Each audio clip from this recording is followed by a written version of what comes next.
Okay. So, We will call the meeting to order. Welcome, board members and guests, Councilman Ross, RTC folks, our beautiful and wonderful attorney, and we're just Are there two excited here? to be here. Yes, we are here. We're ready to go. did you want to borrow my glasses? How are you? Oh. I'm so sorry. All right, we are in compliance with the open meeting law, and the public comment during this portion of the agenda must be limited to matters on the agenda for action, and if you wish to be heard, please give your name for the record. The amount of discussion as well as the amount of time any single speaker is allowed and may be limited to. Number 4, excuse me, we need to do roll call, sorry. Chair Hyde. Here? Member Goldstein. Here. Member Brown. Member Moore. Here. Member Drury. Member Henkin. Yeah. Member Zorn, sorry. Here. Member Temple. Here.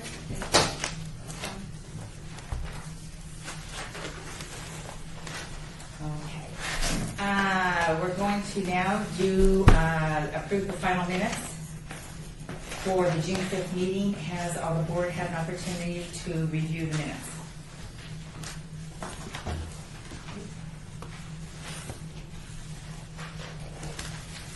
If so, any corrections? Otherwise, we can approve the minutes. So moved. All those in favor? Aye. All those opposed? All right. We're good to go. All right. We're going to do the introduction of Tim Hacker, Deputy Director of Parks, Recreation, and Neighborhood Services. So, Tim, if you'd like to join us up at the table, sir, and then we'll be able to visit with you Good for a few afternoon. minutes. Just making sure it was morning or afternoon. Well, just a little bit of background. My name is Tim Hacker, so we can verify that. I'm the interim director of Parks and Rec, and there's kind of a Councilman Ross, how are you, Hey, Tim. sir? Hey, buddy. I'm sorry. It's okay. But there's this I think it's a great opportunity where it's kind of the rebirth of two very important and distinct departments for the city of Las Vegas, and that's community services and Parks and Recreation. And I think it shows the value that the council and the city manager's office, I think the community places on both those arenas. And the Senior Service Advisory Board has been, I know, just a very important element of making sure that we're kept on task, that we're providing outreach and opportunities for seniors that we don't maybe program for in our centers, but we have space where you can bring in experts that can really reach out and I guess address the concerns of the day with our senior population. So to what extent that the Parks and Recreation Department can continue to support your efforts, we're here for you. Mary Ellen has definitely got my number and not afraid to use it. So just wanted to make sure I came down and introduced myself and can answer any questions. Does anybody have any questions for Tim? Could we get a card? Yeah, I actually did bring a few cards. I'm Okay. usually terrible about that, but I remembered on the way down. So before I leave, I'll definitely give you my card. Okay. Any other questions that anybody has? Thank you for the work you're doing. We appreciate it. As citizens of the community, we appreciate it, and as seniors, we appreciate it.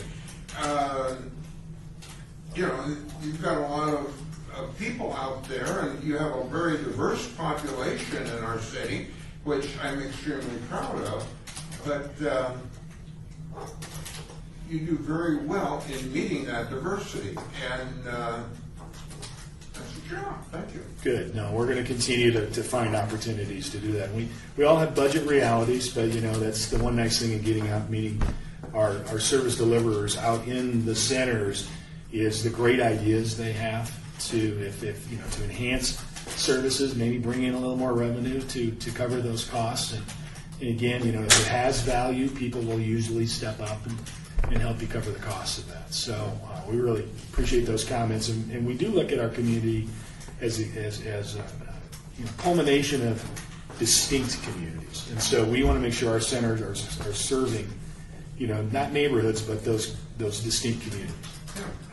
You always have limited costs and dreams that are much bigger than that. But I think you do a very good job from everything I can see, and I do get around to a number of them, that you meet the local need where the money does the best. Good.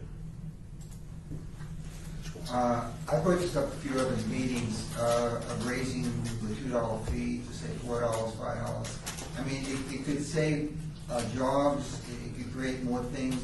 I don't think it's unheard of. I mean, $2 is easy. I don't think $5 is that much harder. And I say, I think you got 30,000, 40,000 people that are members of the centers. I mean, that extra money could get added on staff hours, maybe increase programs, and I don't think it's prohibitive. I've worked this up several times over the years, but they say the cost of $2 pays for the cost of the plastic. Yeah, and that's conversations we would be encouraged to have, but we want to have those conversations as we're looking at alternatives, and that's something we want to get better about. We don't like to go back and revisit things. We like to bring people along as we're having these conversations. So, that as we look at some facilities and some programs that don't maybe impact our seniors per se, unless you rent a facility or a shelter, it might impact you. That's the next step in looking at our cost recovery, and we're going to be rolling those out and having conversations with impacted communities. But I really appreciate the senior advisory group not shying away from having those conversations. $2 is Right. $5, and I'm pretty sure 99% of it's Good. city. That's good to hear. But we want to definitely show value for the value that's good. So, good. Yes, ma'am. A couple of meetings ago, I made a comment. I've been a soccer grandma longer than I care to admit, about the conditions of the restroom, mainly at Betty Wilson and KZ. I have noticed the restrooms are in better condition. Good. And since you're here, I would like to ask, if you build any more soccer parks, make bigger restrooms. The girls will be lined up 15 deep, and it's kind of awkward. I wish you- So my wife tells me. Thank you. We'll make note of that, won't we? We will. It's potty parity. Yes, potty parity. we some of us realize that. We'll make sure that happens. Especially if the girls are running between games and have to hurry, and it's just kind of a mess. Okay. Thank you. Note taken. Yeah, Thanks thanks. for on it. Yeah, thanks for at least sharing the positive. We like to hear that. Yeah, That they will make it some have been positives. better. Good, thank you. All right, I don't want to dominate your conversation, Mary Ellen, but I appreciate the opportunity. I'll walk around and deliver a card. How's that? And Yeah, or Get yeah, out you here. can pass them. Okay. What we're going to do next is we're going to have a special presentation. That's why Councilman Ross is okay, here. good. So, yes. So you might want to stay for this. I would. I'd love to stay for this. Exciting. Thank you. First of all, I want to thank Councilman Ross. He has been very instrumental in working with the RTC. Not only is he on their board, but he's partnered with us to make sure that we get some questions, some things going, and he's got a little surprise for us in his pocket. Mr. Holland, and I'm saying your name correctly, right, Dan? Holland, yes. Yes. Dan is the Director of Paratransit and Specialized Services for the Regional Transportation Commission of Southern Nevada. He has served as a key figure in the management of the RTC's program services geared toward individuals with disabilities, senior citizens, and veterans.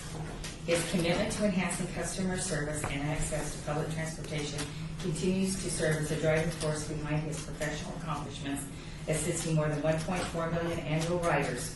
That's 1.4 million annual riders of the RTC system. Prior to him coming here, he was the Vice President of Paratransit and Regional Services and Director of Labor Relations for the Rochester Regional Transportation Authority in New York. He holds a Bachelor of Science degree in Communications from the State University of New York in Brockport. And without further ado, I'm going to turn everything over to Councilman Ross and to Dan. And Eileen Pastor is also here from the RTC. Welcome, everyone. Thank you, Madam Chair, and that's my surprise in my pocket, I guess. First, let me say this and kind of go off point for a moment. We are very fortunate in the city of Las Vegas to have Mr. Hacker with us. I've worked with him in other municipalities that he's been at, and he's a real asset not only to Parks and Recreation right now, but to the City of Las Vegas in general. And I would like to submit to this board that we change the name from the Senior Citizens Advisory Council to the Active Adults Advisory Council, because you're all active, and that's important to me. Mel, even you're active still, so. Active adult. Active Adult Advisory Council. You know, that's a good idea. The city clerk's going to murder me over that. Because you know what, we have Val, and Val took care of all of our That's amendments right. and made amendments, so. City attorney sitting right City here. clerk already has a list for you. Does she? We have to change our business plan. I know. Anyway, I'm just throwing that out there because it's important. And the reason the RPC is here is, of course, I need you guys' help to get the message out there. The RTC needs your help as the advisory council to get the word out there to our active adults in this community, what kind of great assets we have. Yes, I'm on the board of the RTC, and that's why I'm dressed this way today, so try not to hold that against me. But it's important we get the messages out there. There's our alternative. We have fixed route, we've got paratransit, we've got some other alternative opportunities out there for people to get around the valley as well. And I need your help to get that message out there. The RTC needs your help to get that message out there. So the more we're talking about it, the better. And if those of you, I think I shared with you last time I was here, I ride the Centennial Express. Most days I know I'm at City Hall all day long. And I'll park my car, my truck at the Park and Ride, and I'll get on the Centennial Express, and I'm in town in 18 minutes, and I don't have to worry about the spaghetti bowl. And people see me, and people comment, and most of them, the people that are on riding the bus, are UNLV students going to UNLV, or there's passengers traveling out to McCarran because that's where the Centennial Express goes now too. Now I'm talking about a fixed route system. That's not certainly what you guys are going to cover today. You may have a little bit. We'll talk a little bit about Okay, but there are transportation opportunities and alternatives in the valley. And I need your help, and the RTC needs your help in getting that message out there to our active adults and senior citizens in the community. So with that, Madam Chair, I would like to turn it over to them, and I would ask for your forgiveness. I know you commented about this last time. I actually stayed for your last meeting. I did. But I do have some other appointments that I need to address today. So thank you all very much. I just have one question, Mr. Ross. What have I ever done to make you think that I was an adult? You do make a point. And you dress up sometimes, too. I'm very fond of that. Then you do that, by the way. Anyway, Mr. Hager, thank you very much. Thank you guys for being here today, too, as well. And with that, I'd like your permission. Thank you. Thank you, guys. And the surprise in your pocket, Dan's going to talk to the board about, because you were very instrumental in getting that on. You mean right in the... Yeah. Yes. Good.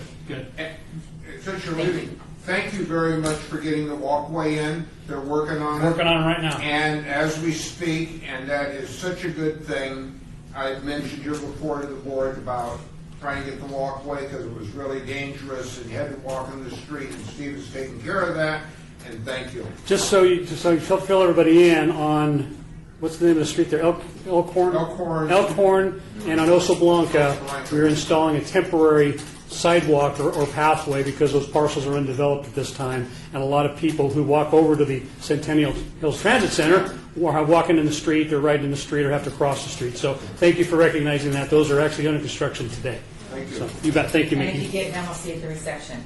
Pardon me? If I get done already, I'll see you at the reception. Yeah, the DA's Yeah, already right now, called. we have a lot of food and drinks for you. We need a wall. I need food. Thank you, guys. See you later. Thank you Thank you. very much. Thank you. Well, this was Eileen, do you want to just join? Come on up to the table, because we're part of the group here, so come on up. Thank you. All right. All set? Yes, sir. Okay. Well, thanks for that kind introduction. I just want to warn everybody that I did have a donut to hold me over, and I think the sugar's kicking in. So if I go too quick, just give me a cue to slow down a little bit. But again, my name is Dan Howland. I am the Director of Paratransit and Specialized Services for the Regional Transportation Commission of Southern Nevada. And I'm here today to talk a little bit, and I appreciate the opportunity to talk with you a little bit about RTC and paratransit. What I will do is I will cover a little bit about the RTC, just a very little bit about fixed route, and then specialized services, which includes paratransit. So a little bit about the RTC, and I got to cheat on this one because I always mess this one up. But the RTC is a regional entity that oversees public transportation, traffic management, roadway design, construction funding, and transportation planning. And we are one of the few agencies in the country that serves as both the Transit Authority and the Metropolitan Planning Organization. And this allows us to efficiently and effectively plan, manage, and implement transportation projects throughout the valley for our residents, customers, and our visitors. So a little bit about fixed route. We have 39 routes that we run, and we have almost 400 buses that we run to fulfill those routes. And then we have 3,100, and I learned today, 58 bus stops. So apparently we added a couple that those buses serve. We also own and operate 5 transit centers and 3 park and rides. Out of those transit centers, we run several frequent service routes that run about every 15 to 20 minutes during daytime hours, weekdays. Also, we have some commuter transportation. We have 4 express routes, and we have 4 BRT routes, otherwise known as bus rapid transit routes. Those express routes are simply routes that have less bus stops on them, so we can get people where they want to go quicker.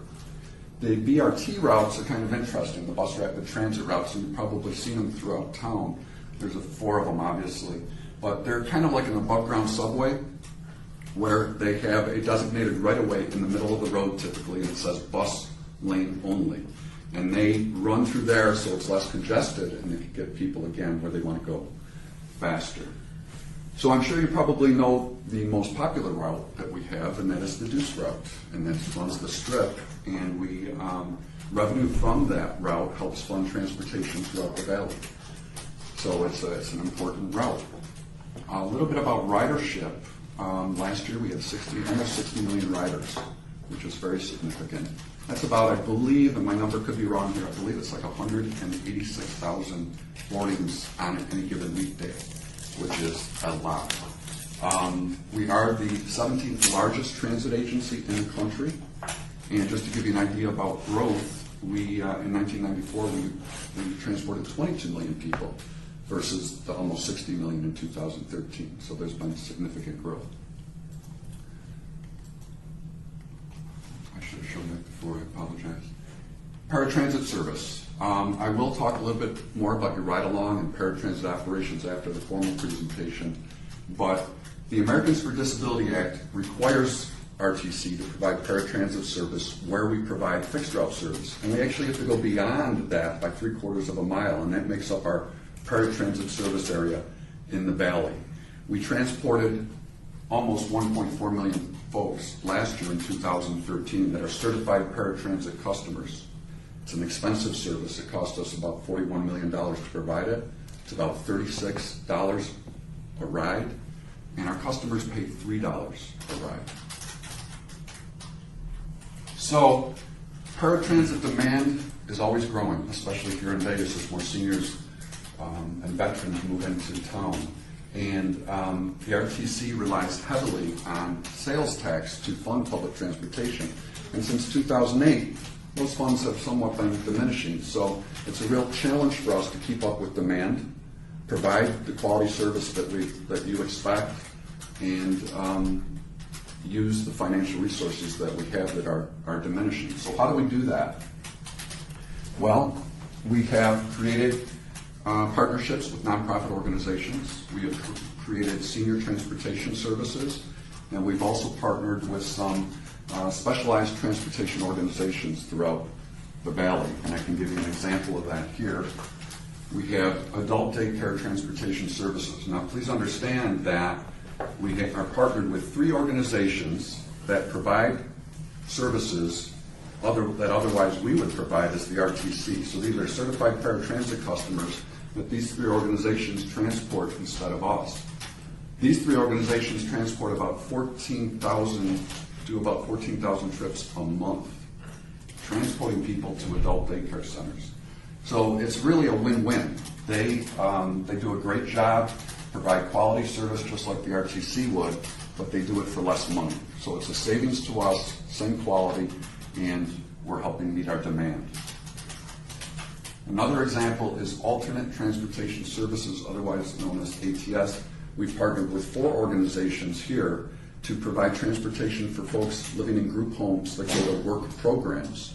They provide, these four organizations provide about 6,500 trips a month that otherwise RTC would provide. These are paratransit certified customers that they're transporting. So this is another way for us to kind of stem that demand from paratransit. We save a little money and they get quality service. So it's a win-win for everybody. Senior transportation services, we have the Silver Star and we have the flexible demand response service areas. With Silver Star, we have 12 routes, and they're primarily focused on senior residential areas, and they incorporate shopping centers, grocery stores, and banks so that seniors can do their shopping and stuff. And they run in a loop service, and as I said, we have 12 of them. I believe there's about 6 of them that are within or touch upon the city of Las Vegas. So it's a great way for seniors to get around, and it helps, again, take off the demand off our paratransit services. And then you've got the FDR routes, and we've got 3 of those in Anthem, Centennial Hills, and Summerlin.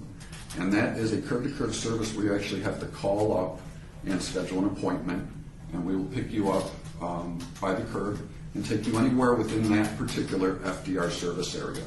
And that could be grocery shopping to the hairdressers, et cetera. But it's another great way for folks that don't have access to paratransit or the fixed route to ride in those areas for seniors. Now, this is something that the RTC is very proud of. This is the Coordinated Transportation Network, and it's made possible as a result of grant money. And what we have done with this grant money is we've partnered with 10 organizations so far over the past 5 years that help us provide transportation. So as you can see here in this black boundary, inside there is the paratransit service area. And then you've got all these colored areas, and they represent one of these 10 providers that we're working with. So as you can see, they're pretty much working in different areas of the Las Vegas Valley. But the interesting thing to note here is several of them are working within the paratransit service area, taking some of the demand off of our RTC paratransit, which is fantastic. But they also work outside of the paratransit service area. So they're providing transportation services to seniors, veterans, and disabled folks that otherwise might not have a transportation option available to them. So we're very proud of that. We continue to work on that. And I will talk about one more of them in a moment, but I'll give you an idea of how many of them we have and the names of them. We have Aid for AIDS in Nevada, Helping Hands of Vegas Valley, ITN, the Jewish Federation of Las Vegas, St. Rose Dominican Health Foundation, otherwise known as Helping Hands of Henderson, Southern Nevada Transit Coalition, I'll talk about them in a moment, Lend a Hand, and Boulder City. So this is another one of those nonprofits that we work with, and we call this our Veterans Medical Transportation Network for Seniors and Disabled Veterans. And one of the nonprofits that we partnered with actually runs this for us, and they're called SNTC, Southern Nevada Transit Coalition. And they do a great job for us. They've got about 2,000 registered veterans throughout the Vegas Valley that use this service to get transported to the Veterans Medical Hospital, VA clinics, and doctor's offices. And that's what it's for, medical transportation for these vets and their families. And it is free to these folks. So SNTC does a fantastic job for us with this, and it's a great service to our disabled and senior veterans. And the nice thing to know about this, I don't want to forget, is that SNTC, they don't just work in one of those colored areas. They actually work throughout the entire Vegas Valley to serve these veterans. So that's a fantastic service. Excuse me, do they go to both the VA hospital and the regional medical clinics for the VA? They do not go to those. The regional medical clinics, Like the one on Rancho? yes, they do go there. They do go to those. My understanding is they go there. Thank you. And then this is another service for veterans, or really anybody who wants to go to the Veterans Hospital that's out of our service area. This is the Downtown and Veterans Medical Center Express, otherwise known as the DVX, and it runs between our BTC Bonneville Transit Center, the Cannery Casino, out to the Veterans Medical Hospital, which is out of our service area. This is about $2 a ride for folks that want to ride it. And the nice thing about this is that I was telling you about SNTC, who runs the Veterans Medical Transportation Network, they actually will bring their customers to the Bonneville Transit Center and have them get on this express route to have them taken out to the VA hospital. So it's a great use of transportation resources. Seniors on the Go is a program where our transit trainers, mobility trainers, will go out to senior residential areas, senior living communities, and they will work with seniors on how to ride fixed route. So they'll work with you on how to read a schedule, how to make a transfer, how to get on the bus, get off the bus, and use the fare box. It's a great way to help seniors who may be a little bit unfamiliar with fixed route transportation, to get them acquainted with it and have that in their transportation options for more transportation independence. And then we have the mobility trainers that not only work with groups, but they'll work individually with somebody. So, for example, paratransit riders that are certified to ride our service here at the RTC, they can ride the fixed route for free. And they may want to take us up on the opportunity to ride fixed route for free instead of taking paratransit rides exclusively, which they can do. It's completely voluntary. They could work with a mobility trainer, and they would work with them one-on-one and actually go on the route with them to the route where they want to go and show them exactly what they need to do to be successful riding fixed route transportation. So it's a great service, it's free, and we encourage people to take us up on it. So with that, that concludes my formal presentation. I'm happy to take any questions, and then we can talk certainly about paratransit operations, and I can go over that with you, and then we can also talk about getting you scheduled for your rental. So thank you very much. Yes, sir. Sure, yeah, absolutely. Just copies of the slides. Yeah, my question is, how much does the federal government give back to RTC subsidies? Well, it varies. So I'm not the best person to answer that question, but we do get some federal grants to help us out with transportation. And obviously, as I said, the sales tax revenue is something that helps provide funding for public transportation, as does the Strip, the revenue from the Strip. So, but that's a good question. I certainly could get back to you on actually how much we receive from the federal government.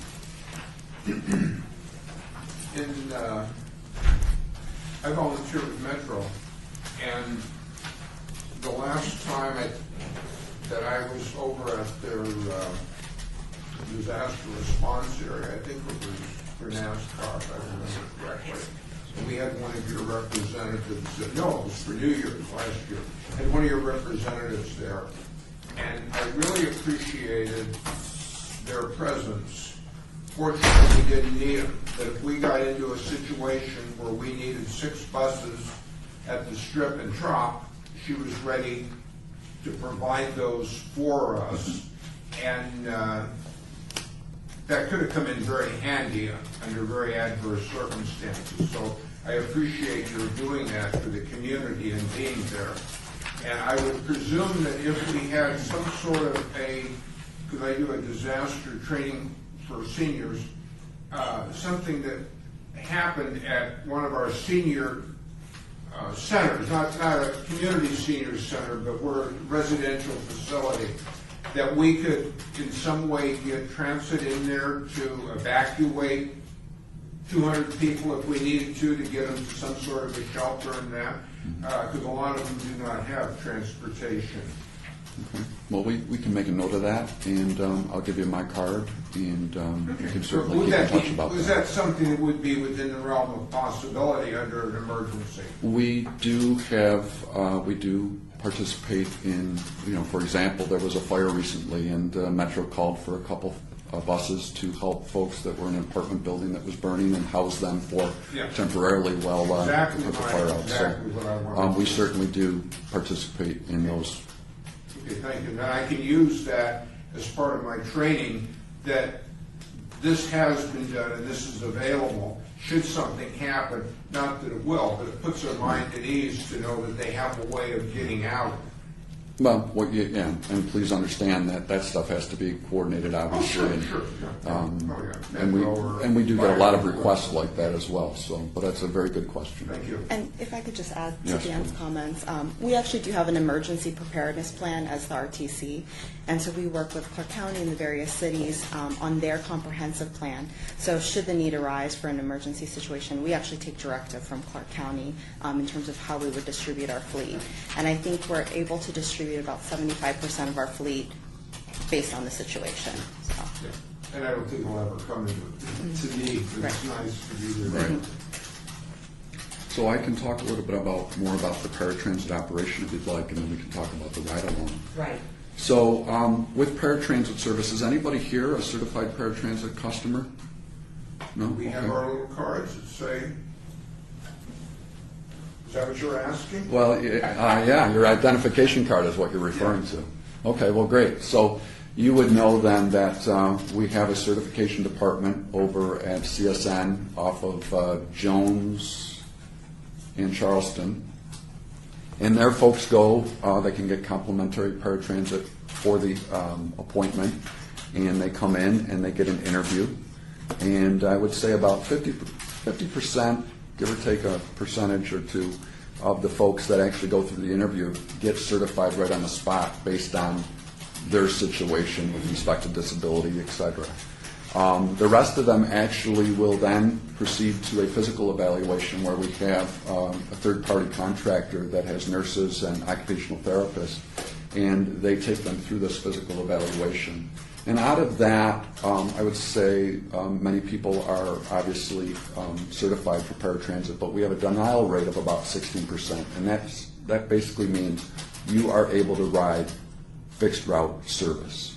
And that's what, when we look at certifying somebody for paratransit, that's what we look at. That is the question. Can this person ride fixed route service? And so from there, they would get their identification card if they're certified, and they would be able to call in and schedule an appointment through our customer service department, and they can schedule appointments to get picked up 3 days in advance.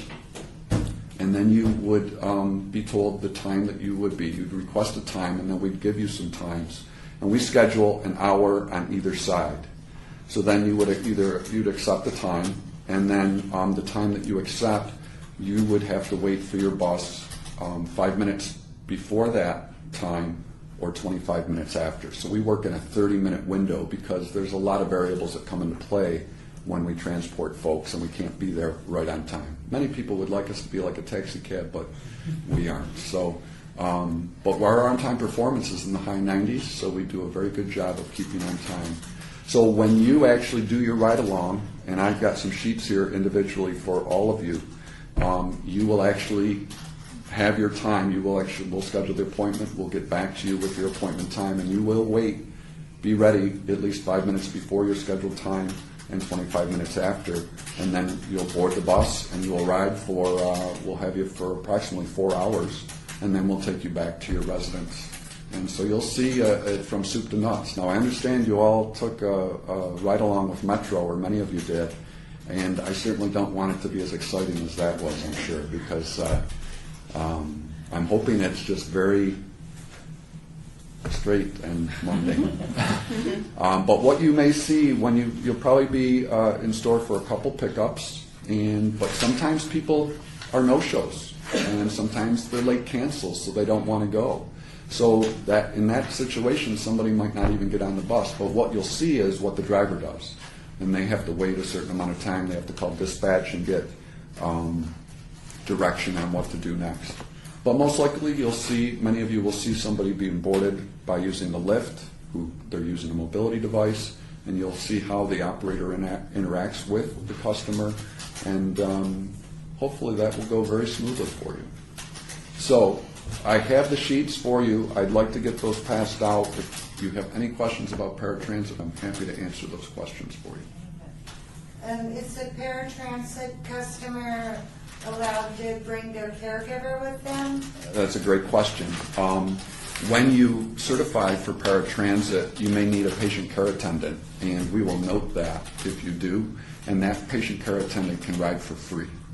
If you don't have a patient care attendant, you can bring other folks with you on the ride based on space availability. So, and that will be determined at the time you schedule your ride. But yes, you can. That's a great question. We have a couple things, and I don't know if this is out of order, but Betty Evans, who's in the room, was on the board for a number of years, and she's very involved with projects we were looking at with the RTC. So is it appropriate if Betty speaks if she has any questions? Can she ask any questions? I don't know. I Should don't, I wait till the end? you mean a question of this item? Yes. I think you can allow that. Thank you. Go ahead, Betty, because I appreciate you coming, and this is really important, so go ahead. Thank you. We were concerned because up in Summerlin, the fixed route that an individual in a motorized wheelchair is dropped off there at a Red Rock station. That's the fixed route, and that's where it ends. For her then to go to Veterans Memorial Leisure Services, which is a little over a mile away, she has to use her motorized wheelchair to get there and back again. So we had given her name and number to Bob Beer's office to see if there was something that we could do to help her be able to get a route, an abbreviated route, paratransit, or something that would get her back and forth, especially in the winter months.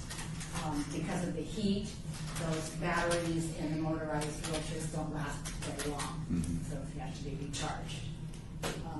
Well, we could certainly But it look was at that that. kind of a situation that brought us to asking, what does someone in a situation where she is doing a fixed route but needs another Right. route? Yeah, as I mentioned, that order that I was showing you on Yeah. that coordinated transportation network map, that's our paratransit service area. And we do run into this from time to time where we can't go outside of that area. Now, yes, can we drive outside it? Yes, we can. But can we pick people up outside it or drop them off outside it? We cannot. Because if we do that, then we have to do it for everybody and we expand our area. And as I said, it costs us a lot of money. So we'd have to look at this woman's particular situation, and we can certainly do that to see if there's any solutions that we could help her with. Okay. So I can give you my card, and That'd be great. we can certainly work on that. And I know that there may not be a lot of people that need that kind of a service, but yet we want to provide services. And I just want to make a comment that I have been out to the VA hospital, and that bus service is utilized every day to get You mean guys out. the DBX, The one that goes all the way out The to express, yes. past wherever Raleigh-Onte is, and I know it's 25 miles from Summerlin, so it's a long ways. And so getting our veterans and disabled people out there is really, really important, and I thank you very much for that. Thank you. Yes, ma'am. I wasn't gonna say anything, but I can't pass this up. Okay. My husband passed away almost 9 years ago. Before he had gone for evaluation, he was an amputee, confined to a power wheelchair. They sometimes would come and get him. They would make him step out of his wheelchair to sit in the seat. They couldn't bolt down the chair. So they turned him down because he could operate his wheelchair too good. They said you can catch the bus. My husband was getting so that we lived here since 1957. If he found the bus stop and gone downtown, he'd have never gotten home because his mind was getting to that. Do y'all ever take that into consideration? Absolutely. When We I didn't with him. Okay. Well, I certainly understand, and I understand your frustration. As I said before, what we're looking at is, can you ride fixed route? Not only is that physically, but also cognitively. So we definitely look at that. And so what you had there was, I can't speak to that specific situation, but I understand what you're saying, and that is what we I do. could have peeled a bit about it. I was Well, that's a great thing that you brought up there, and what I find, I get calls from folks who are in that type of situation, who've gone through our certification process, that have mobility devices, and they will say, well, you guys turned me down. And I'm like, okay, well, let me look at your situation, and I'll ask, did you appeal?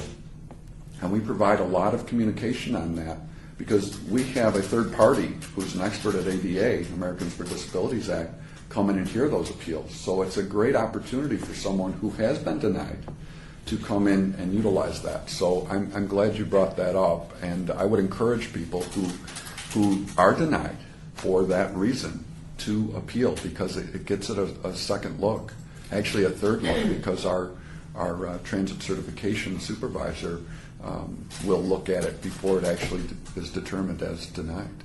I know one time I was taking him to the doctor, and he fell between his wheelchair and the car. We had a Blazer at the time.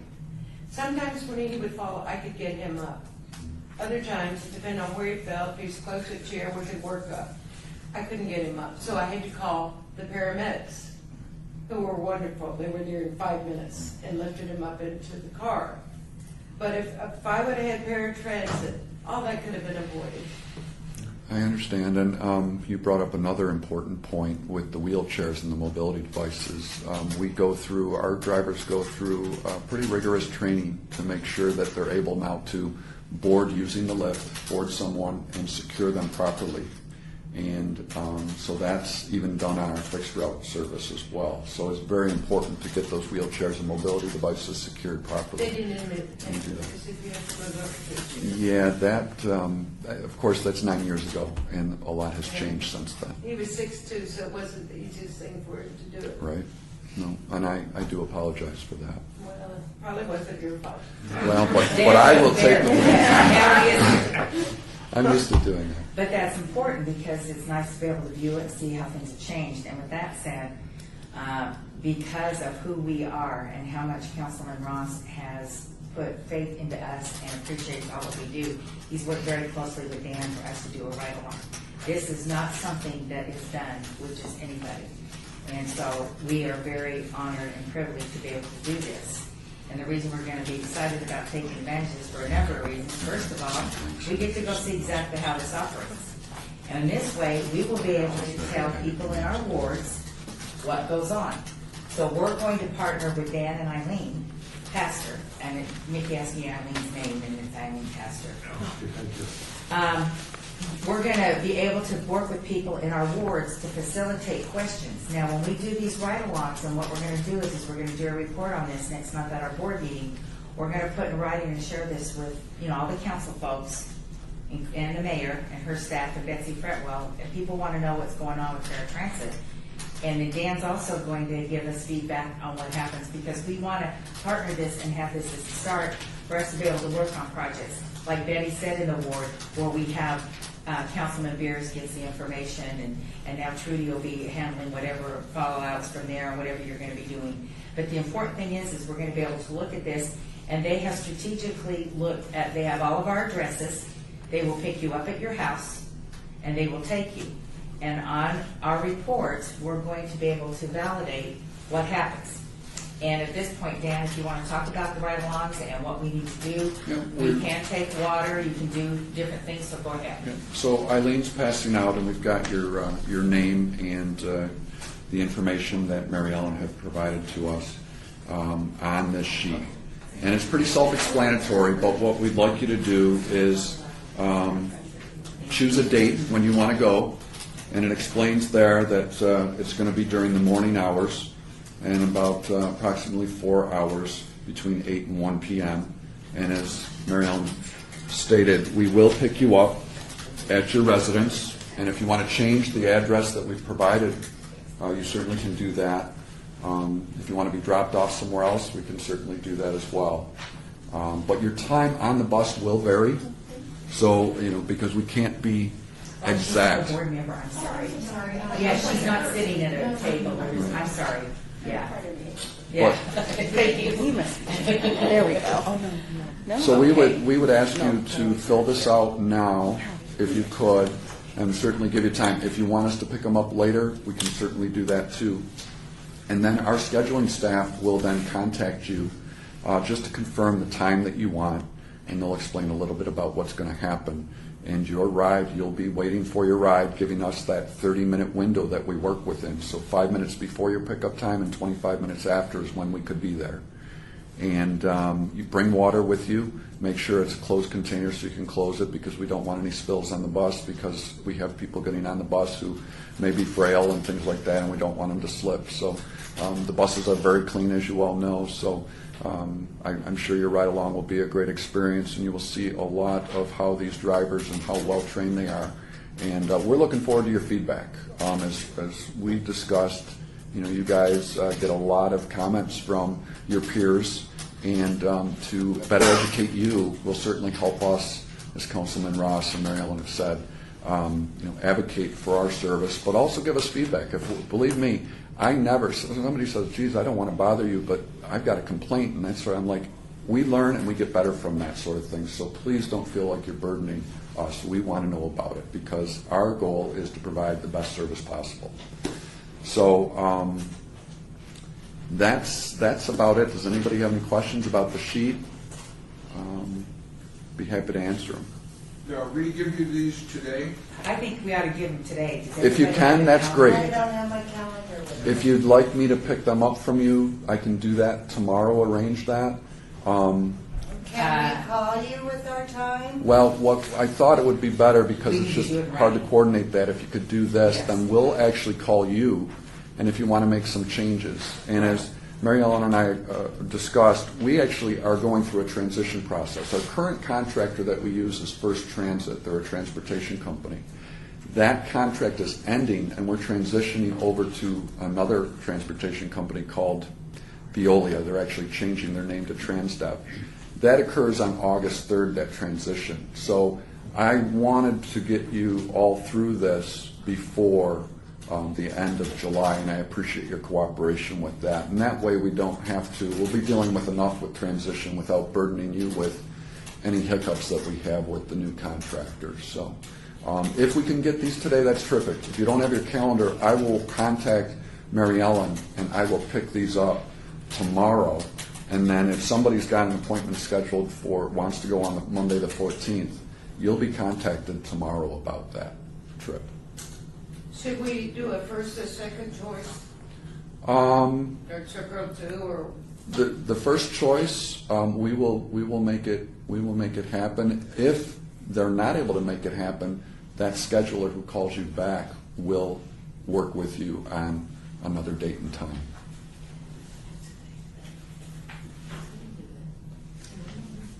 And I would like, if you could, indicate your preferred contact method. I think phone call would be best, but we certainly will email you if you want to be emailed. You just have to check your email. Home phone's fine too. And we have a form for Patty. Would you like me to just leave that? Mary Ellen? Okay. I'm sorry. Oh, Patty Brown, I have a form for her, Oh, so I'll okay. just leave that with you. Yeah, if you want to just leave that with me. I just was asked about basically the reasons that we're doing this is because we want to be able to give back information, and I think it's really important so everybody's aware of what we're doing, because this is just an opportunity for us to be able to do something that other people haven't been able to do. So, and the reason that there's a 4-hour window on there is just in case, they run into, like you said, if there's a no-show or whatever's going on. But, they've been kind enough to give us a lot of dates, and I appreciate that. That's really nice of you. Thank you.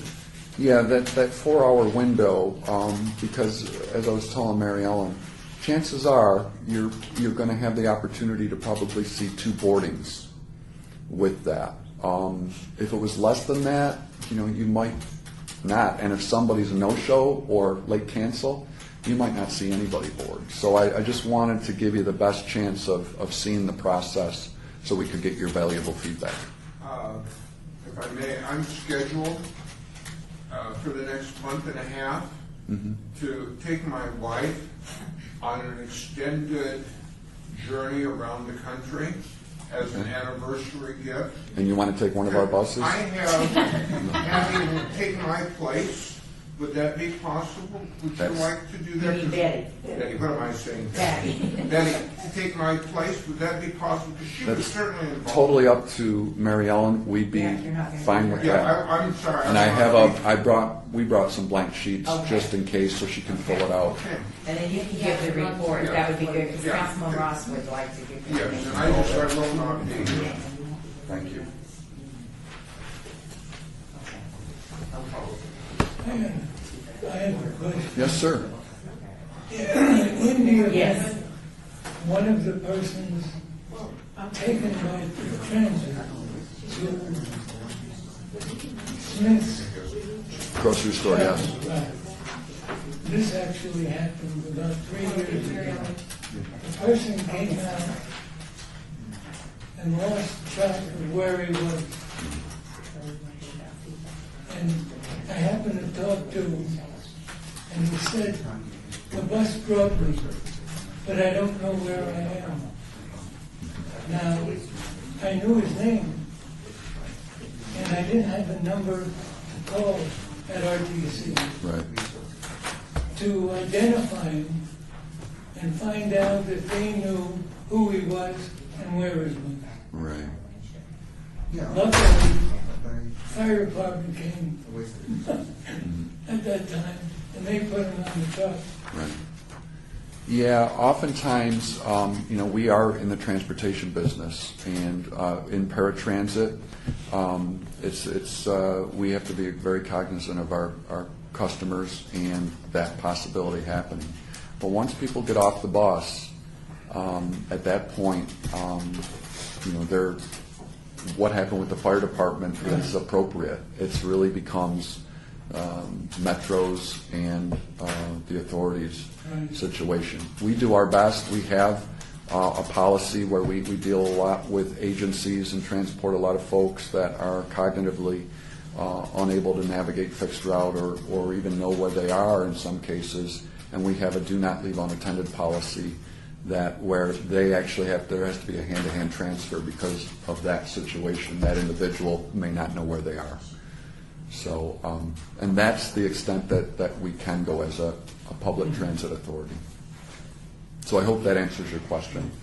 But if somebody became disoriented on the bus or approached the bus not knowing where they are and they didn't even know, then the authorities would be called. But if they got disoriented onto the bus, we're calling Metro and they're sending out paramedics or the authorities to handle that situation. And that happens. Okay, so who else handled it? Has everybody filled theirs out? Okay. if you could just- Okay, thank you very much. If you could just fill it out, because that would make it easier, again, 'cause I Yes. won't see everybody, and so I think it's easier if you've got it. And then we'll contact you, and everybody's got their information on it. Oh, okay, and I'll jump that back, okay, thank you. Yes, Betty? Trudy, can I ask Trudy a question? If you want to go at the same time I am, and they can make just one pickup? That would be great. And when did you choose? I picked Monday the 21st. Okay. Okay, just wait a second, because we talked about this. We didn't want people going together. Oh, okay, Yes. all right. And I'll tell you why. We live so close together. It was Right, and I understand that. I just want to make sure, because it wasn't a group activity, we weren't doing it as a group. correct. So, do you want them on separate? Or It's- how do you, just up to them? What you'll often see with paratransit buses is that it is a shared ride service. So there will be other people or could be other people on the bus. So you'll hear us say that we've only got room for 10 or so people, and then when there's wheelchairs, could be less as far as ambulatory folks. So there could be space issues. Chances are there won't be. We can try to schedule that if you'd like. I think it would be beneficial for the separate trips because you'll have another experience to refer to. But if you want to do it together, we will certainly try to work that out. Well, they were just saying it because of, I was only coming because we live I like houses understand. from each I other. understand. And I'm not opposed to it, please That's okay. understand. I'm I just, would rather just do single then. okay, terrific. then that way you can just do your reports Yeah. and have them, so that's perfect. No problem. All right, that's great. Mel, are you okay over there? Yes. You're good. So we'll see what's rolling in your community. Okay, so you have everybody's in back except Patty's. Okay. Yep, and we'll patiently wait for that. Well, I And- really appreciate that, and I'll get with Patty and talk to her, because she's the one that lives at Sartini. Okay, Yes. So- great. And thank you again, because I know that you've gone out of your way to accommodate us. And I just think that it's easier to have the hands-on experience and be able to physically see what your drivers go through and all the transportation issues versus having us just have a dialogue and talking about it. Right, and I'm looking forward to your, feedback, and, there'll probably be questions too, and I'm going to be happy to answer those. So we really appreciate this, and the more advocacy we can have for paratransit, the better. So Right. we're thrilled about it. So when we do this for our August meeting then, with the feedback and everything, then you're welcome to come. Would you like to be here? Would that be good? I'd be happy to do Schedule- that. Okay, all right, then that's what we'll do. Okay. And Betty, are you available to come back then? I think so. Okay. I won't wear my nice suit that time in case you're going to throw tomatoes or anything in. So. No. Okay, then that will be great, and we'll do our follow-up on Okay. on our August meeting. Will your drivers know that we're from the senior citizens, or? We are going to let them know what is happening. Okay. I think it's appropriate, and I think it's a good thing. So, So they'll be able to good behavior. yeah, they are. Dan and I talked about that because, I said, well, we don't want them thinking that anybody's spying on them or doing Right. anything, but the same sense, they're going to wonder if we don't get off the bus where they're going. Right. Because we have that dialogue. Right. We come back home. We But just went for a ride. I think it'll be a good experience, and I think that'll give you a good opportunity to be able to talk to the drivers and see also what, they have to say and, get some feedback. So I think it'll be a good experience to partner up and be able to facilitate that more, so. Yeah, it'll be terrific. When is the next meeting? It's August 5th. Is it the 7th? I apologize. I said the 5th. August 7th At 1 at 1 o'clock, yes. 7? Yeah, that's a Thursday, correct? Yes. Okay. Thank you. So at 1 o'clock here, Yep. same time, same station. All right. All right. Any other questions for our guests? All right, thank you. Well, we look forward to meeting with you and getting back with you on what we'll be doing and everything. Thank you. Okay. Thank you very much. Are you going to wait till the end of the meeting, or are you leaving now? We can wait. How long is the meeting going to go? We have probably about another half hour, and then we have a reception that you're welcome to join us at. Okay. Well, we have. When do you get a card? Oh, I would be happy to provide cards for you. If you don't mind, I think, because we've got that transition going on, Might need I'm to going do to that. excuse myself. So, That's fine, no problem. but I appreciate the invitation. Absolutely. Does anybody else want a card? I've got Thank you. a few. There you go, sir. Thank you.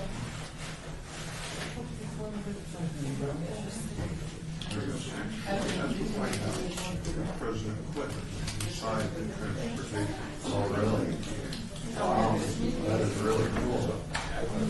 Thank you very much. I appreciate your time. Thank you very much, David. I appreciate it. Thank you. Sir, do you want a card, sir?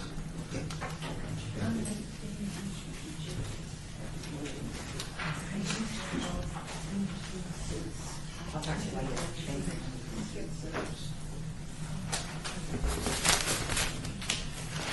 Have a great day, and thank you again. All right, we'll see you next month. Thanks Yep, again, bye-bye. Dan. All righty, item 7. Reports for possible action by advisory board members regarding senior issues within their respective wards. So we begin with Ward 1 with Councilwoman Tarkanian, and just want to share with you a little bit about what's going on with Patty. Patty has been very ill, and at this point is probably going to resign from the board. She has not been able to talk to Councilwoman Tarkanian, and hopefully Kim Reed will be here today so I can have a little bit of a dialogue at our reception. But Patty's having a lot of difficulty getting around, mobility, and so I'm not too sure what's going to happen. But she said to me that she just doesn't think she's going to be able to continue. And I know she had the same conversation with Jean Zorn. So unfortunately, it looks like we're going to have a vacancy there and have to do something different. But Patty's just not doing okay. So keep her in your prayers. For those of you that know that we did honor, final thank you, got to honor Coach Tarkanian at the city council meeting in June. Much to our surprise, the man showed up and was there, and it was a pretty touching moment, so we're very grateful that happened. And I don't have a lot of other things to report in their ward. All right, Ward 2, Councilman Beers, our representative.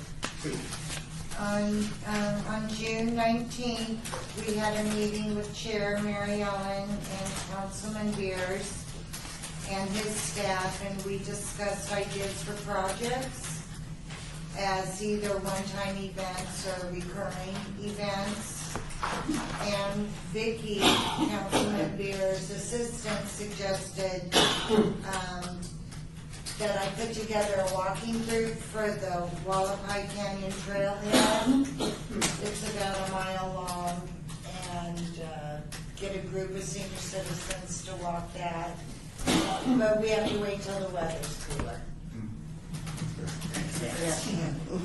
And then where's Betty? We honored Betty at the city council meeting on July 2nd. And she had a great turnout of supporters who came to see her honored. She had a lot of fans from the Make-A-Wish Foundation. And her family was there, her son and daughter-in-law and grandchildren, and a lot of people from the neighborhood that we live in. And I thought it was great. I mean, she had a great turnout, and so that was nice. And I need to check to see when the next senior workshop is. I've got 2 dates, either September 18th or August 28th. I don't know which is the correct date. It's August 28th. August 28th. Okay. And that is At Durfeld Senior Center, 3343 West Washington. And that's located in Lorenzi Park.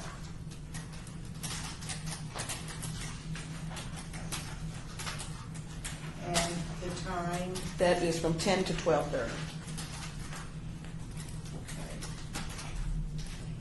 And I guess there's one tentatively scheduled for the spring of next year In your ward. in our ward, Ward 2. And then Councilman Bob Beers is having a coffee tomorrow morning from 7:30 to 9 at Rachel's Kitchen on Trailwood Drive in Summerlin.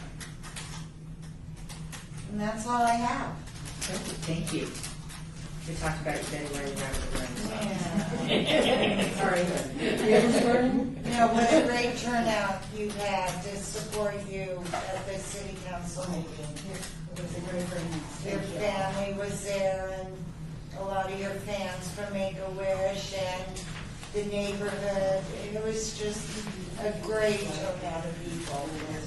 It was really nice. All right, Ward 3 is being passed around, the report that Susan from Councilman Coffin's office put together, and discussion of what's going on for Representative Drury since she is out of town. And so this is their report, and they did it in written format, which I really appreciate, because last time I felt like I was just reading a blog. So now you guys can just have a copy of their report and see what's going on with their ward. All right. Ward 4, Councilman Anthony. All right, now what's going on in your ward? I make my own trip around the ward to see if there's anything happening there. It's all quiet, and I'm familiar with a lot of the HOAs there. So I just drop in, have coffee, and that's about it. There's really nothing going on except construction in the streets. Okay. Somebody from the HOA Activities Board asked me for your name and number. Did she contact you? No. Okay. You can give them. she asked me, and I said that I would give that number, and so I will follow up with both of you this week after the meeting. Okay. All right, Councilman Barlow, Jean Zorn. We only don't have too much to report. In June, in Councilman Barlow's ward at Lorenzi Park, we had a flag day.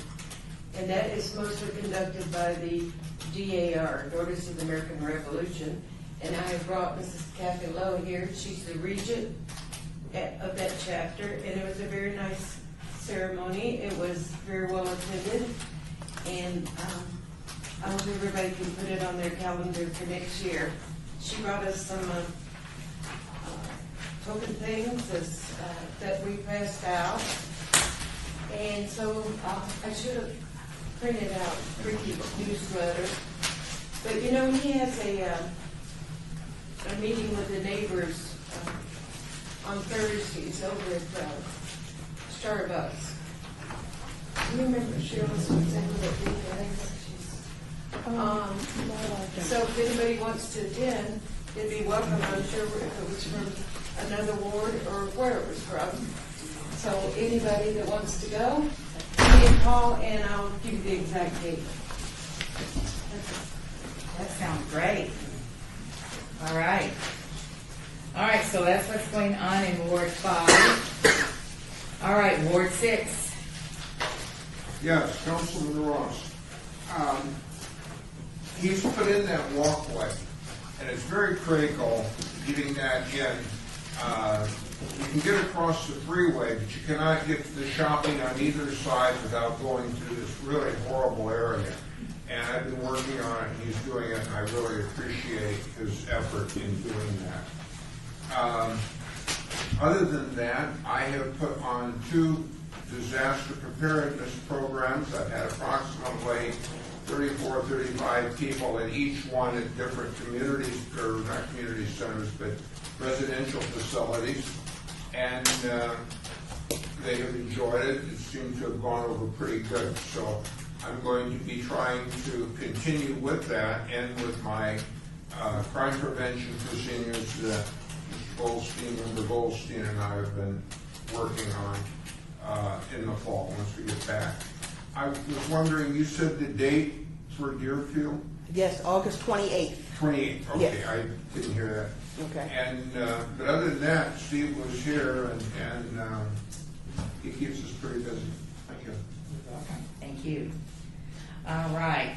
Now we are open for reports from Girls about what's going on with the senior forums and the centers. Okay, so as I said, the next one is August 28th, 10 to 12:30 at Durfeld Senior Center, located in Lorenzi Park. And we do have the presentation scheduled, basically the same schedule as we had in June. One change, we have Sharon Goldstrom from the Aging and Disability Services Division. She will do a presentation on Medicare programs. And we have Nicole Duru from the Southern Nevada Senior Law Program. But they will do the presentations. We also have Barbara Duckett, Social Security, Tim Szymanski with the Senior Safety, and Cassandra Cotton will do the hospice care. So everything's set for Durfeld. There will be light refreshments. The staff is prepared to offer this program. And the only thing I need to know, and Marielle, maybe you would find out, what time Councilman Barlow plans on being there, so we'll know where to put him in the program outline. Okay. His staff's going to be at the reception today, so Oh, we'll okay. confirm it and make sure, and we'll make sure that we know what time to put him on the schedule. Okay. Okay. Okay. Were you going to say something? Okay. Okay, for one thing, Go ahead. Mayor. May Goodman, July 17th, she's going to be in Ward 6. I know it's a coffee shop on Durango next Thursday. That's right. And I think Councilman Ross is going to be there too. Yeah, I'm sorry. That's, so July 17th, so any of the board that would like to go, that would be a good opportunity next Thursday. Okay. All right, discussion for possible action regarding dates and locations for 2014 fall food drives. This has come up numerous times, and the board members that are behind this, we've kind of talked about it being a ward project. And what we are looking at to do this year, and this was actually, since Councilman Beers is in the room, this was actually Councilman Beers' idea. And I would like to commend he and his staff, because each of us have ideas and we want to do different things. And so if we put them into a ward, then that way the ward can get people involved, be it other seniors. So we have helping hands, because there's only so many of us to be able to do what we need to do in our communities. And so Trudy sat down very diligently and met with he and his staff, and they're working on their ward project. And this would be a great idea, and obviously it's Member Zorn's idea to work with Ricky Barlow. And we kind of talked about ongoing things, and go ahead, Jean, talk about what you're thinking about with the projects. Well, Ricky suggested this food drive to me a couple of years ago, and we did it last year at the senior citizens things. And like Ricky said when he came to the meeting, they've got some other sites in mind, which we need more sites. And I think Gerald could probably tell us what is the best time for your senior centers to participate. Do you want to do it for Thanksgiving or private school or? Probably now for Thanksgiving. Right now in the senior centers, we're having a back-to-school drive, so, and that's going on through August. And that's at every senior center. They're collecting school supplies, so I would think we would probably need to wait until Thanksgiving to do the next drive. And we could get with Ricky on his other sites that we mentioned at this meeting, and they could check those out and see if it's convenient for them, whatever time we decide. And so this way we would localize it for the wards. And like you said, when you go to your HOAs, and this activities person, whatever, advance our activities you're looking at, we'll localize them more into the wards. And then Bob and I are going to meet with Mayor Goodman. We'll also have a project, so we won't be on the fence just looking at you guys. And then Mayor Goodman is going to be attending our September board meeting, and we'll do a presentation to her about what we're going to do with our projects. And Mickey, I know you're so involved with the scams and all the metro stuff. That probably would go more in line with what you and Councilman Ross and his staff. I'm going to do a conference call with Councilman Coffin, so Fran will be in on it, and we're going to, be able to facilitate that. So when the mayor is here, we'll be able to do our projects. So what I would like you to do is just take some time, visit with your council person and or staff. We had the luxury when we were Councilman Beers to have his entire staff and get input. And so this way we can get more people involved, more seniors and more helping hands, and work in our wards and have these projects ongoing, and then be able to incorporate other people, which I think is something that we're lacking. I mean, there's only 8 of us, and when we have more helping hands, it'll be easier to do projects. And I'm very pleased to see that council, that Jean Zorn brought a helping hand today, because I think this would be a good person to recruit. So, another thing that was mentioned also besides food is, the school supplies was overcoats. Coats. Right. So when you meet, Somebody could do that Right. as a project too. Right. Do a coat drive. Right. And then that way we'll have it localized into each ward, and then we'll be able to give feedback. And we'll talk more about our projects, but I want to give you time to visit with your council staff and council person, and then we'll talk about it. We'll put it on the agenda for next month. All right? Good to go? All right. Now we're up for possible action to elect officers for 2014-2015. Wow, I can't believe it's already been a year. That's amazing. All right, so nominations are now open for chair of the Senior Citizen Advisory Board. I would like to nominate Mary Ellen as chair.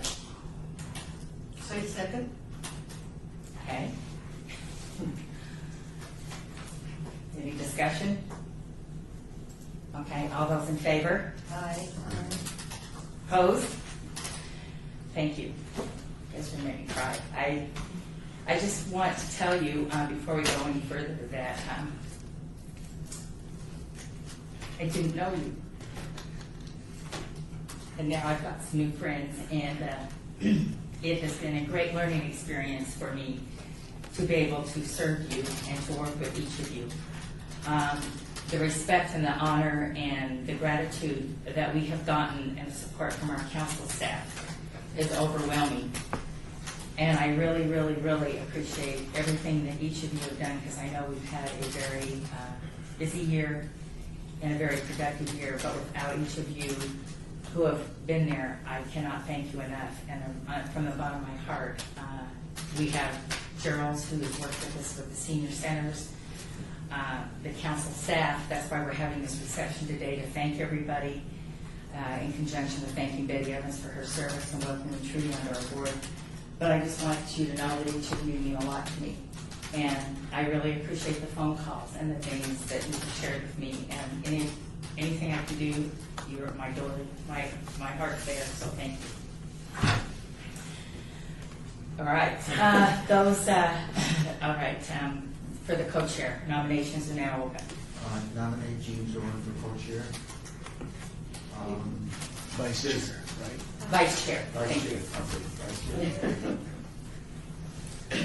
I've known Jean for quite a while, and, we need some, she's very active, and, she's always involved, and I think she'd really be a great contribution as the vice chair.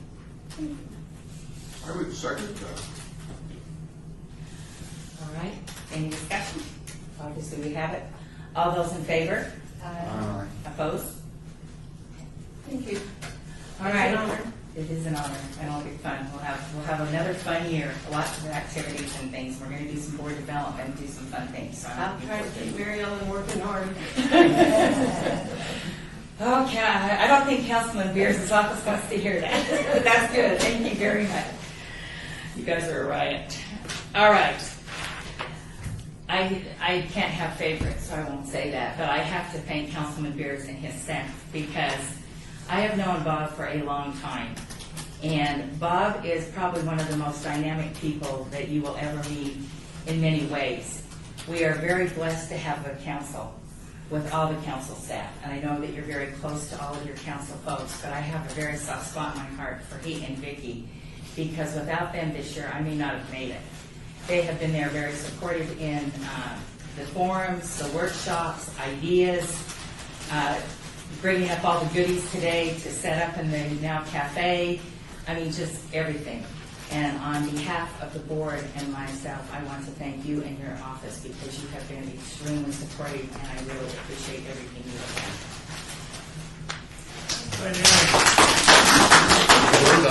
Dynamic foreign account. So if you guys would like to come forward, we're very excited that you're all here. Well, thank you for giving us a moment on the agenda. I brought along District Attorney Wilson because he is who appointed Betty, and she was just amongst many truly ship-shape, top-notch things that I inherited when I took his job when he went over to the District Attorney's office. So the two of us together wanted to present you, Betty, with a certificate of appreciation. Very much. It reads, Councilman Bob Beers and former Councilman Steve Wilson express appreciation on behalf of Ward 2 for the years of dedicated service by Betty Evans as the ward's appointee to the Senior Citizens Advisory Board.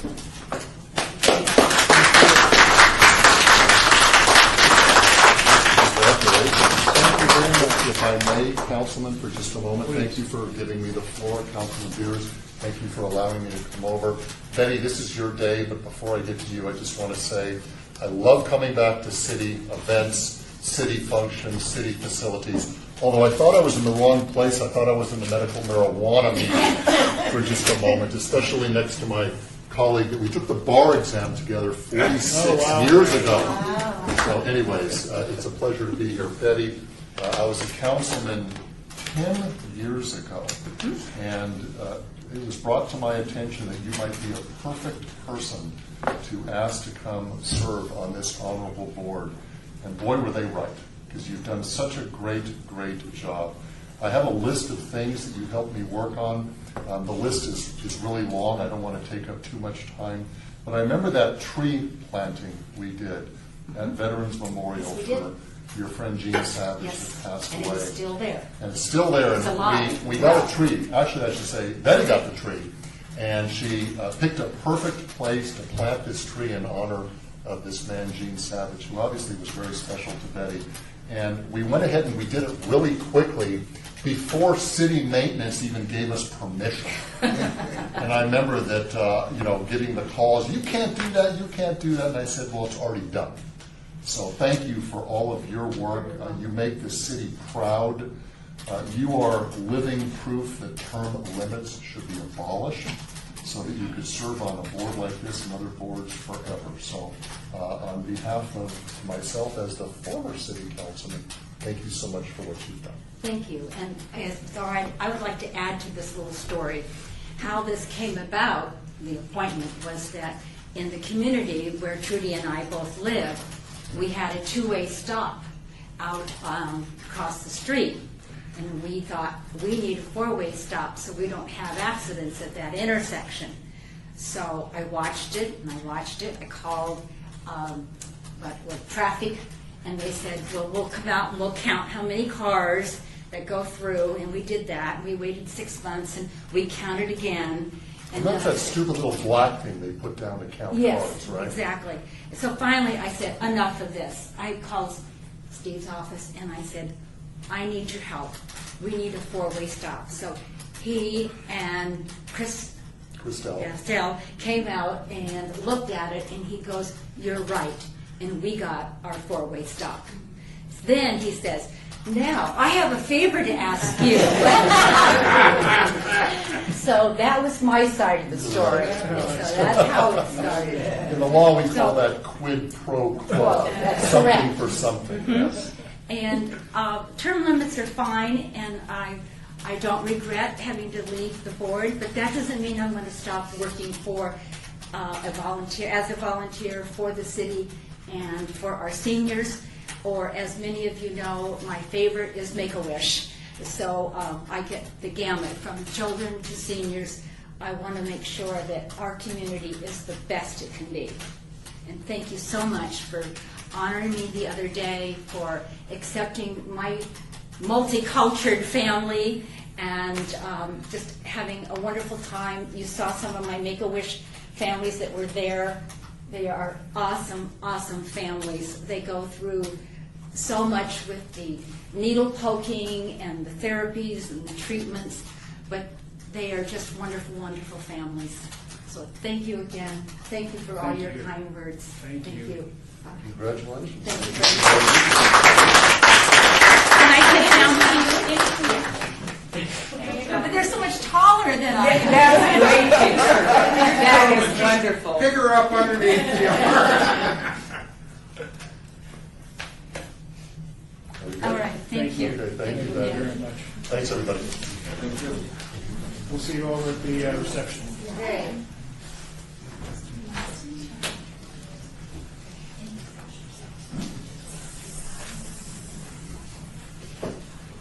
Oh, yeah. Okay, yeah, that's fine. You're welcome to come. Thank you. Thank you very much. Nice to meet you.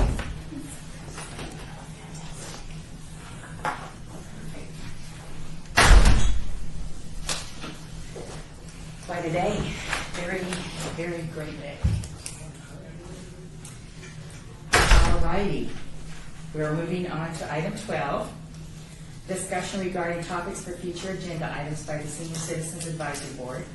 Comments made during this portion of the agenda by individual board members shall refer solely to proposals for future agenda items, and any discussion shall be limited to whether or not any such proposed items are within the purview of the board, and or if such proposed items shall be placed on future agenda. No discussion regarding the substance of any such proposed topic shall occur, and no action shall be taken by the proposal.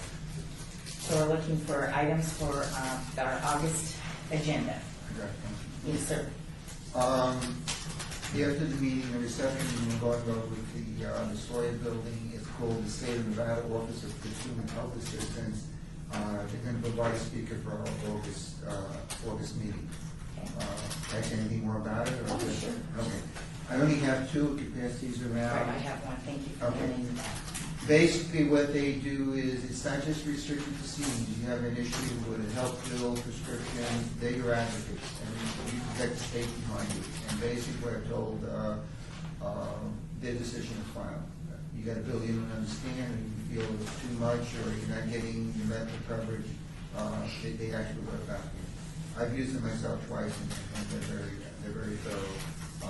It's worthwhile. It's no fee for this, and this is backed by the state of Nevada. Okay.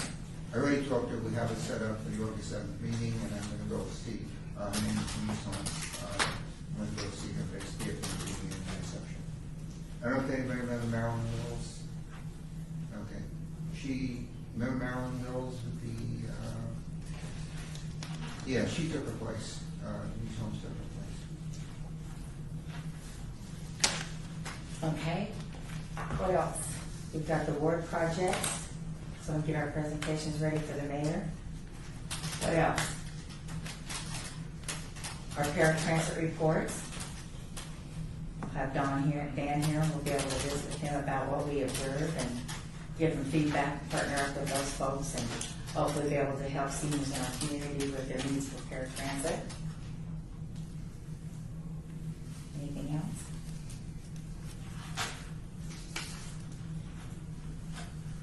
Okay, all righty. Now we're with the citizens' participation. We have some citizens in our audience. If you'd like to speak, please limit your matters to within the jurisdiction of the board. No subject may be acted upon by the board unless that subject is on the agenda and is scheduled for action. If you wish to be heard, would you please give your name for the record, the amount of discussion on any single subject, as well as the amount of time single speaker is allowed and may be limited. So now it is open to our guests in the audience. Does anybody have anything that they'd like to discuss? Yes. My name is Tom Wellman. I am not a resident of Las Vegas. I live in North Las Vegas. Oh, sorry, Tom, we'll need you to come up to the table. I apologize. I forgot that the speakers were... Sorry. That's okay. And for my new friend Jean, I want to give you a suggestion to help with the food drive. I would encourage you to contact the schools, high schools, middle schools, elementary schools in your ward, because many times during that particular time frame, they do food drives. And that would be a great, they would really jump on board to get involved in that. High schools, it would be like the Student Council, the National Honor Society, the Key Club type people, and you would get a lot of food and really, really be successful. Middle schools, the same thing. Elementary schools, probably through the principals. That's a good idea. And you could get to, and, because he also talked about, Ricky also talked about his Christmas in July, his Helping Hands. High school kids are always doing community service. And there's a great army of hands to do those things. So, my 2 cents.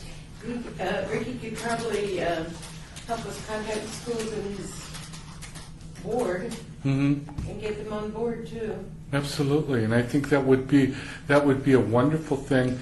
Now, most of them don't go back until like August 26th.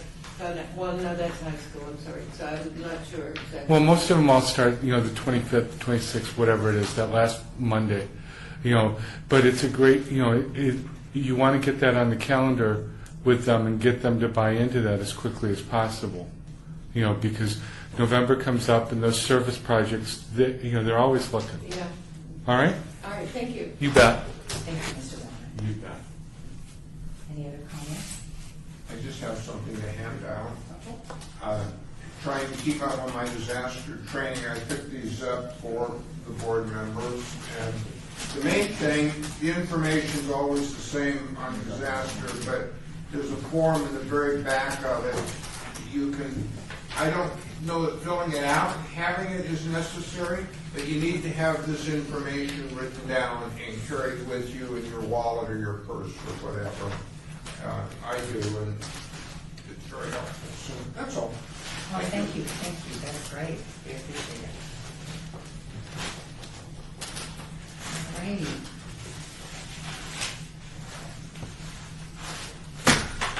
All right.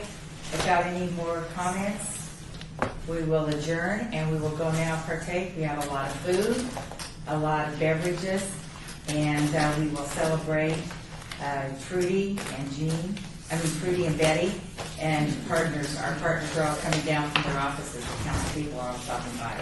All right, thank you very much. Meeting adjourned.